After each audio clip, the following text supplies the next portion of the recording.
Yerusalemi iliyopambwa vizuri, ndugu jitahidi.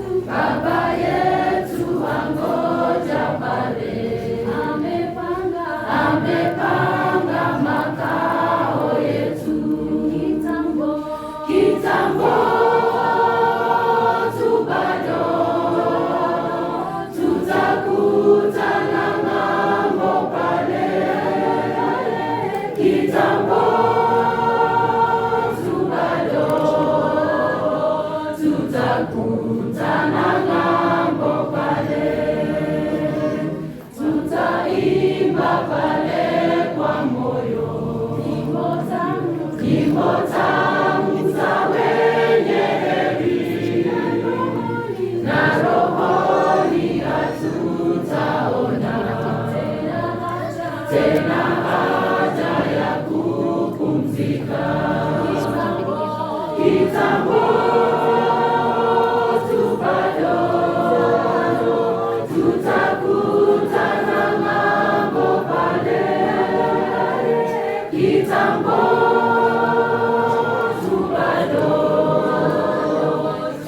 tutakutana ng'ambo pale. Kumwona Yesu mkarimu, tutatoa shukrani sana kwa kipaji cha pendo lake na baraka anazotupa. Kitambo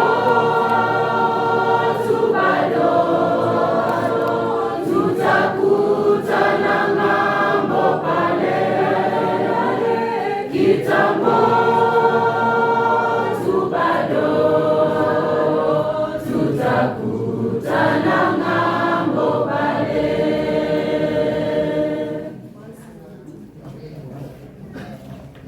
Bwana asifiwe. Bwana asifiwe.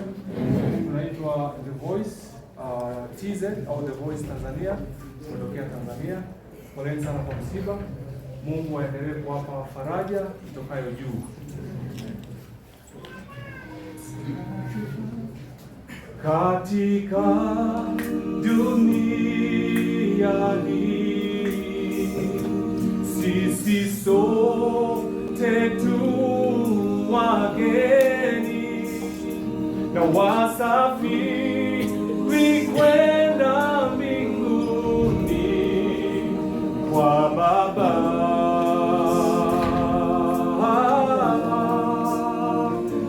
Safari ni yenye shida, majaribu mengi sana, lakini tukiwa na Yesu tutashinda.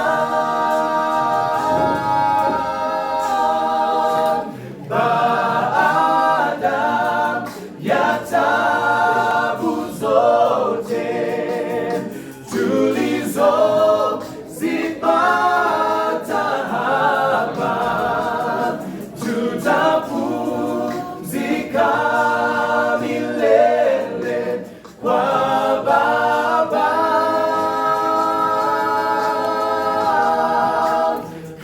Katika Yerusalemi iliyopambwa vizuri, ndugu jitahidi ili uwepo.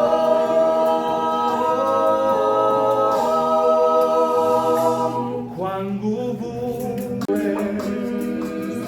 siwezi fanya lolote kuiokoa nafsi yangu dhambini.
Naomba tuwapigie makofi mazuri.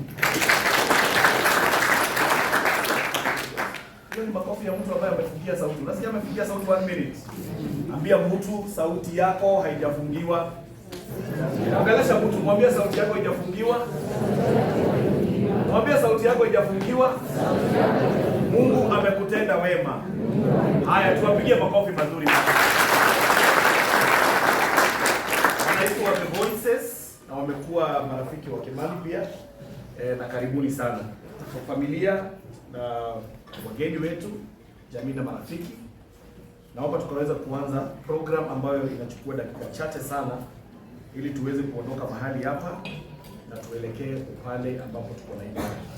So kwa heshima kubwa na Chris Kirubi Junior tutakuwa na nyinyi na coordinators wengine ambao wako hapa.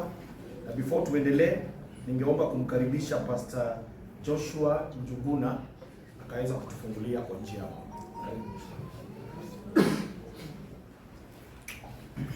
Na wasalimu wote katika jina lake Yesu. Bwana asifiwe. Amen. Wakati wa huzuni na wakati wa furaha, Yesu ni Bwana. Amen. Kwa hivyo tuombe. Jina lako litukuzwe Bwana kwa kuwa pamoja nasi siku ya leo. Tuko hapa kama wazazi, tuko hapa kama marafiki, tuko hapa kama watu wa ukoo, lakini zote tukiwa na huzuni kwa sababu ya kuondokewa na mtoto wetu, mjukuu wetu, rafiki yetu ambaye pia wengine walifanya kazi pamoja. Yesu, tunakuuliza utupatie faraja ya pekee. Na kila mmoja vile tumefika na hata kutoka mahali hapa tukielekea mahali tutaenda. Baba, jina lako litukuzwe na siku ya leo jitukuze katika mipangilio yote. Naomba katika jina la Yesu aliye mkombozi wetu. Amen. Atakaye tuzungumzia kwa wakati huu wa muda mfupi ndipo tuweze kutoka sehemu hii na kwenda nyumbani kwao Kim, ni Pastor Willy Ngui kutoka Nairobi. Pastor Willy Ngui tunafanya kazi pamoja, ni mwalimu wa Bible School mahali tunafundisha pamoja, na kwa leo ndiye atakayetoa neno fupi kwetu. Pastor Willy, karibu.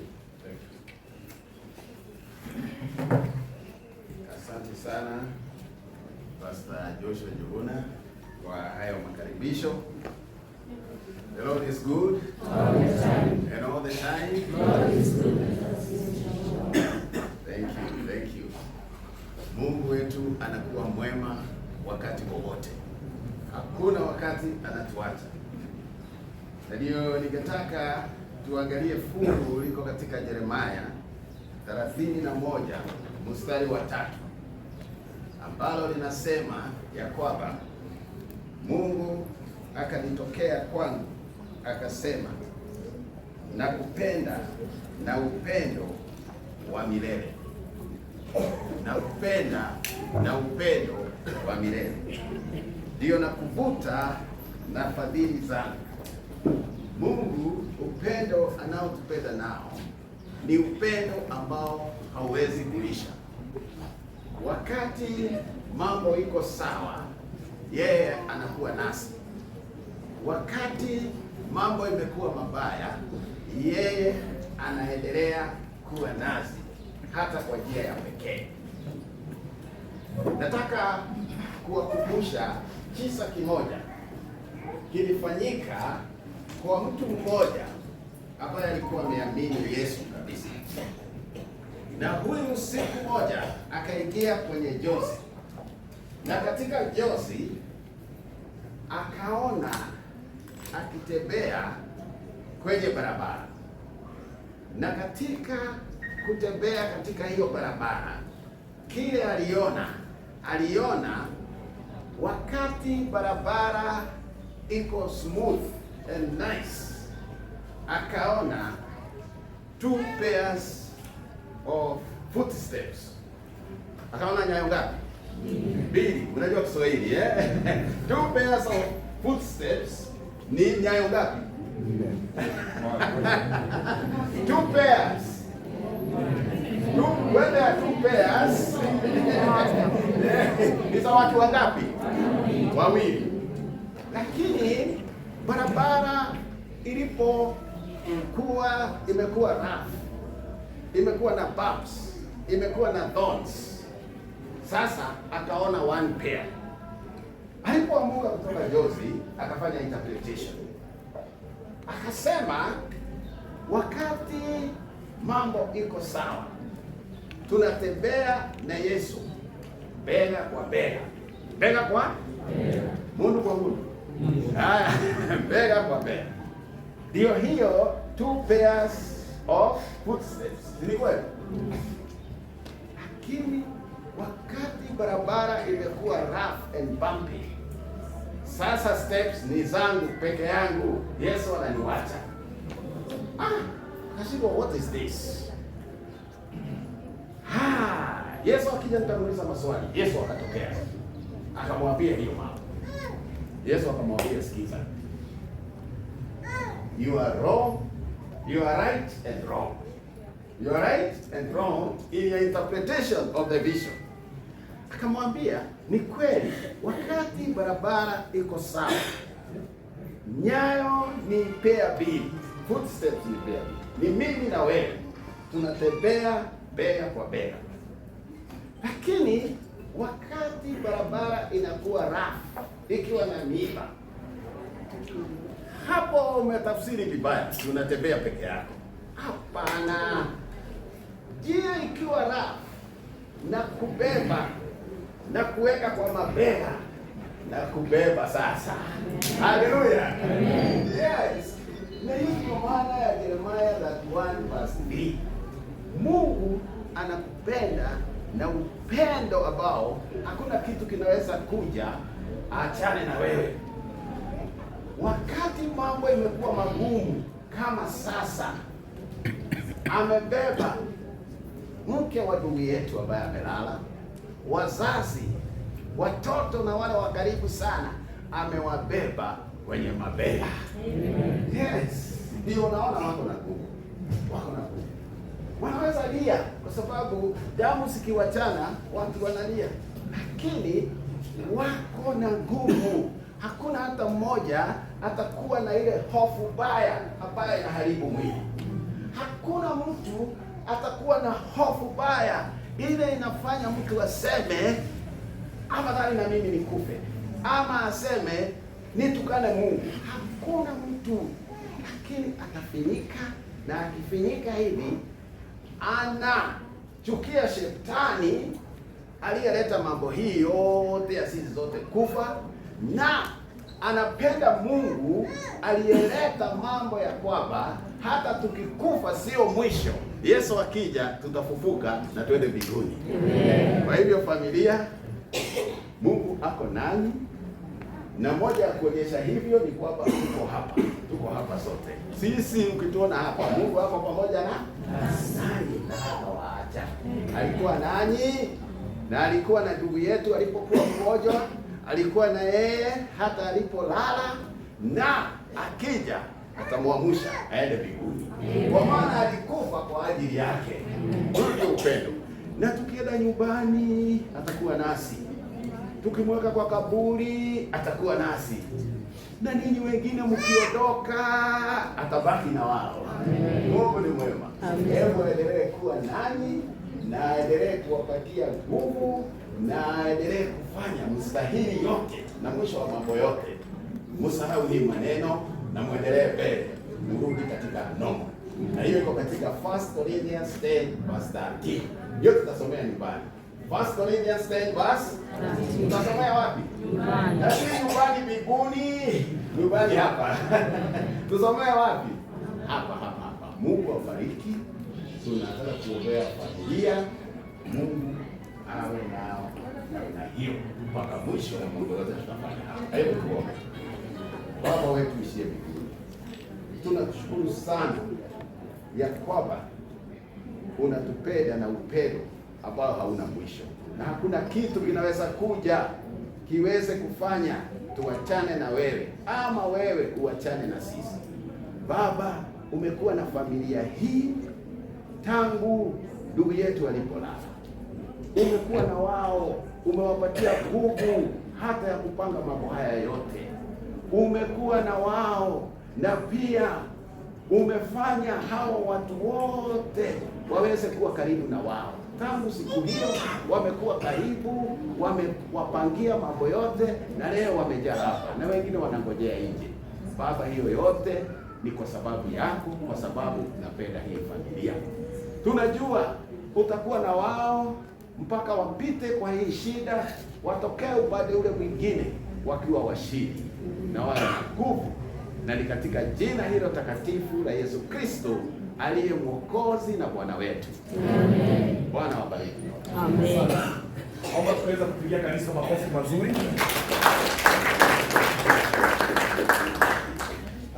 Napenda watu wakiappreciatiwa vizuri. Mchungaji apigiwe makofi mazuri. Nao bila kupoteza wakati, ningependa kumkaribisha Martin Mboro na Albert Mushiri. Martin Mboro, Albert Mushiri. Martin Mboro ni ataongea, atupe direction, map. Atupe map ya kutoka hapa mpaka mahali ambapo tunapatana. Karibu. Hamjambo. Thank you. Naitwa Martin na naelekea nyumbani Marago. Niomba hapa mpaka nyumbani karibu, tutapita Karatu, tupite Skeno, tuende Karatu, kutoka Karatu tuingie Maragwa ndani. Sasa ingia Maragwa tutakugonzeana kidogo. Tu ya muda tuko masaa imeenda sana. Nikiomba kama uko na gari usiende peke yako. Ama namna gani? Tusaidiane juu ya my brother Kimani. Usiende peke yako kwa sababu tuna mpango kidogo pale, na ukikosa gari kabisa tuko hapo nje ili tusaidiane tufike mpaka nyumbani. Kufika huko itakuwa furaha yetu sana. Sasa tuko hapa tena, tuandamane na mwili mzuri polepole ili usipotee sana. Usiende mambo leo, hata ile siku ya my brother Kimani. Thank you. Asante, pigeni makofi tena. So Martin Mboro and Albert Mushiri watatusaidia. Yes, these gentlemen, wao watatusaidia ku make sure ya kwamba kila mtu ambaye ako hapa hajaachwa. So they are the last man standing tukitoka hapa tukielekea. Now tunataka tufanye body viewing tukitoka, and this is the procedure. I have the rescue teams on board kama wawili hivi, 2 teams. I will appreciate them at a specific time. Tutaanza hapa na wale ambao wako nyuma, lakini tutakuwa na mfuatilio mwafaka. Kwaya, naomba tusonge nyuma mpaka mahali mwili iko. Kwaya. Nini kwaya? Kwaya. No, nimesema kwaya si Biblia. Kwaya. So tufuate mtaratara. Unaenda wapi na simu? Unaita na simu? Nataka waimbaji. Kwaya peke yake. Kwaya peke yake. Kwaya mko na uniform mama, kuna wengine wanadadia. Kwaya hawajavaa kitenge tafadhali. Niko nao. So kwaya, kazi yenu mtakaa wengine hapo nje, mtatupa nyimbo wakati tutaanza. Tafadhali kwaya mtakaa nyuma, mtaview haraka nyinyi, alafu mjipange hapo vizuri. Na muweke nafasi ambayo watu watapitia. Jambo la pili, I am discouraging phones close to the casket. Sitaki kuona simu karibu na sanduku ya Kimani. Hello? This goes to watakapokusanyika makaoni kule, majina yaitwa koloni pepo. Majina yaitwa koloni, majina yaitwa koloni, majina yaitwa koloni.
Bwana wangu akiwa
Njoo.